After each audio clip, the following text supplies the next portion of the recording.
Hello and welcome to another catch up with my metal detecting journey.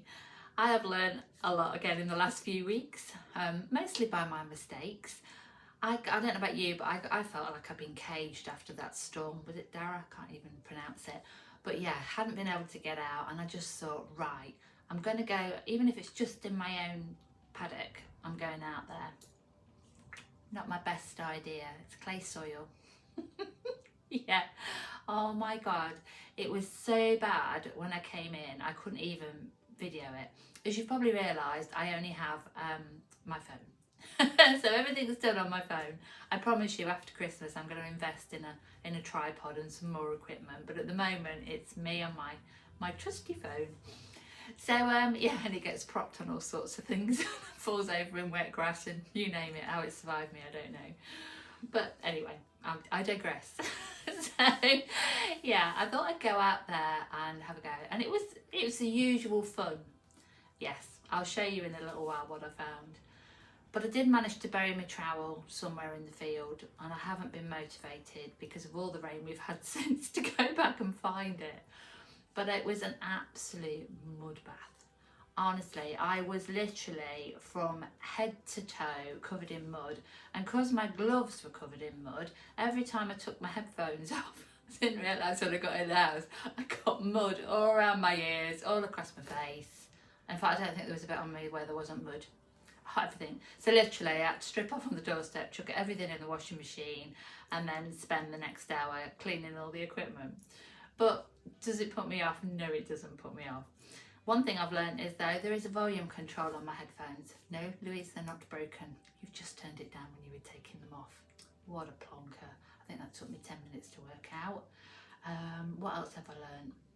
That you can, I mean, I love my detector because it folds up so neat and small. I know it's one of the cheapest ones you can get, but I adore it. I find things with it. Big things, little things also. But especially when I've been to the beach, I always take the coil off. I've literally just done this, and I should pop it back on again. The other thing I like about this is I bought the rechargeable battery pack. Literally put it on for 10 minutes every time I get back, and it's just brilliant. It lasts forever. I only top it up because I just never want to get somewhere where it's not, you know, not good enough charge. But I do love it. And then that one has a little rain cover that goes over the top of it. But the bottom's waterproof. And we went into the sea, and what else did I learn there? It's not a lot of point going into the sea if you've only got a trowel with you and you can't dig down. So yes, I need a sand scoop. That's another thing on my Christmas list. So I'm going to start waffling. I'll show you some pictures. As it goes towards the end, just enjoy listening to the waves, and then I'll tell you about all my really, really exciting finds. This was the day before the mud bath. You can just see it's a beautiful day. I was lulled into a false sense of security, but I hadn't anticipated just how wet the ground was. And that's everything there, clean and drying.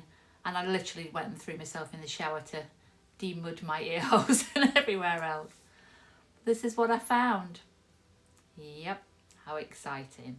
But I have learned a bit about horseshoes and the social history of the field and how it progressed with the horseshoes. So this is quite an early horseshoe actually, the really flat ones, and then he went on to the Shire horses that were perhaps used by my grandpa in the 40s before they got the little Fergie, and then it actually then goes on to my horses' shoes when I had horses. And why didn't I flipping find them at the time, and how did they get buried so well? But still, it was quite interesting for me.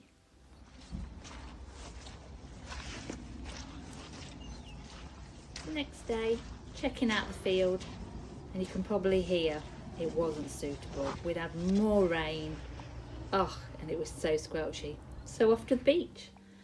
And this is Chapel Point, which you know I love from previous videos. But look at the sand. The sand was in the car park. They've got a full team of diggers working there, digging all the paths out and the entranceways again, so people can actually get in. So the storm had got a lot to answer for, and I thought it was a really good idea to go to the beach.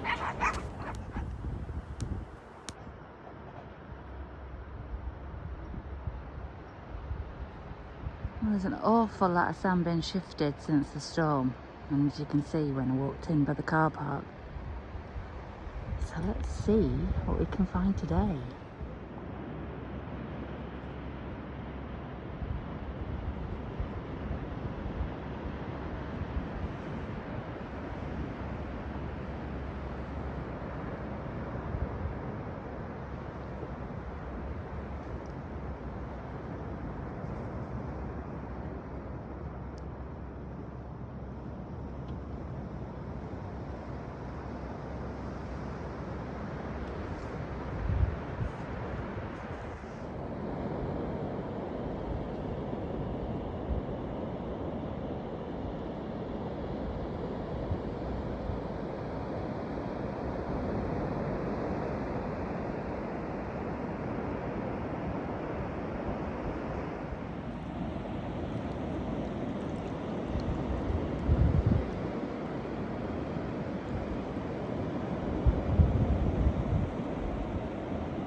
Well, a day with a detector is never a wasted day. The sounds of the sea, being out in the fresh air, having the beach to myself. But look at the damage the storm did here. All these poor starfish and the razor. We used to call them razor shells because they look like the old-fashioned razors. Yeah, lots of wildlife washed up on the beach, but hey, happy feeding ground for the seagulls.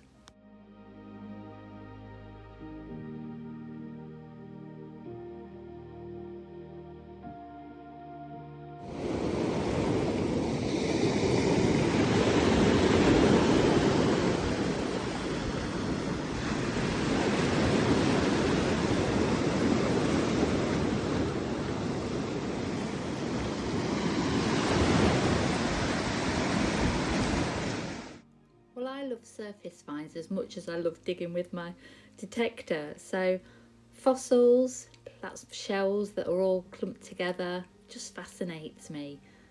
And then fairy wish stones, I'll explain that in a little while. Often after a bad storm you find all sorts of things washed up on the beach, but this is quite a big tree, though you can tell it's been in the water for quite a while.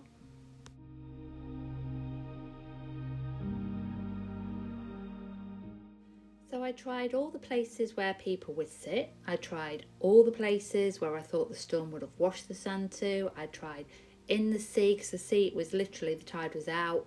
I did the shoreline, I did the line of the sea. I did everywhere.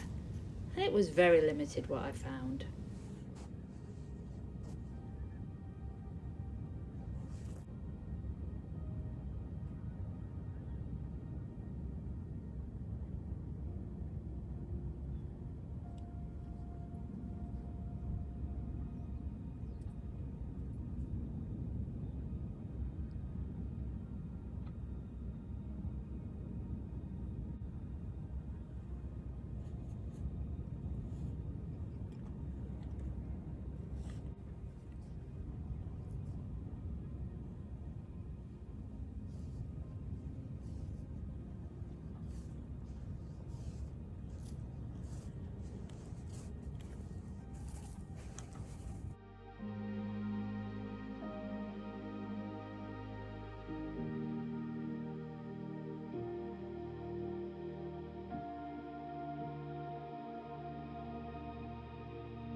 And the beauty of being near an amazing cafe is that you can treat yourself at the end of the day to the best coffee. So this is what 3 hours on the beach got me today. I did give up. It started to rain. It was getting cold. So I went in the cafe for coffee. But as you can see, I must start with my little bit of driftwood first. I saw it lying on the beach and I went, oh wow, that looks like a shark. And it kind of has that marine look about it, shark's face without the fin. But then my friend, I've just shown it to her and she went, that's a little bit of sound like Clarice. And I'm like, oh, okay. So yes, Lovely bit of driftwood. Perhaps could be taken in the wrong context now. Anyway, on to today's super finds. Wouldn't be the beach if I didn't find a tent peg, Kirby grip, bottle tops, chewing gum packet, rubbish. That was actually in the sea, that cartridge. Interesting. A bit of copper. Don't know what that was. Don't know what that is. Definitely know what they are. Good old nails. But you know, what really does get me, if you think how huge the beach is and how, you know, enormous the space is, that your detector is that clever that it can pick out something that tiny, even though it is rubbish. Rubbish. Rubbish. Teeny tiny rubbish.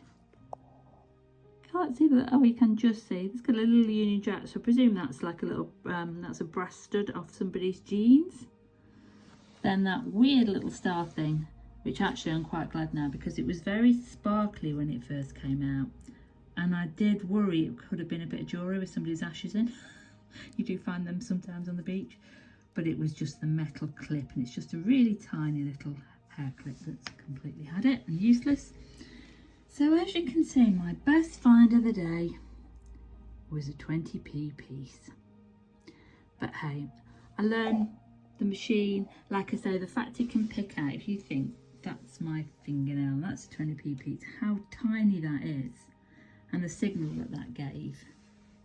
Yeah, I'm kind of in awe of metal detectors and how they work.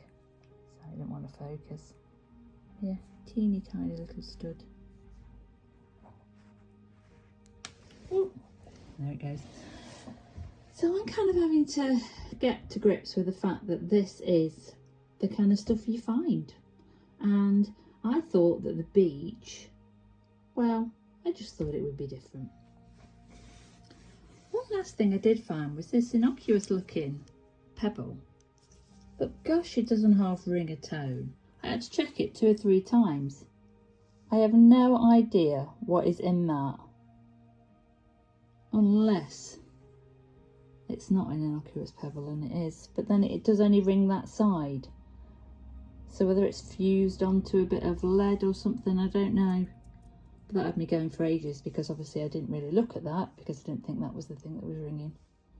So yeah, learnt a lesson today, one of many. And these are what we call fairy wish stones. I've probably mentioned them before. But any stone that has a complete, normally they're agate or something that goes all the way through and all the way round to make a complete circle is a wish stone. It's kids, we've collected them to make wishes with. But I must admit, this one's one of the prettiest ones I've ever had. I've never had one that colour before. Quite interesting. So yeah, next time I wish to find something exciting,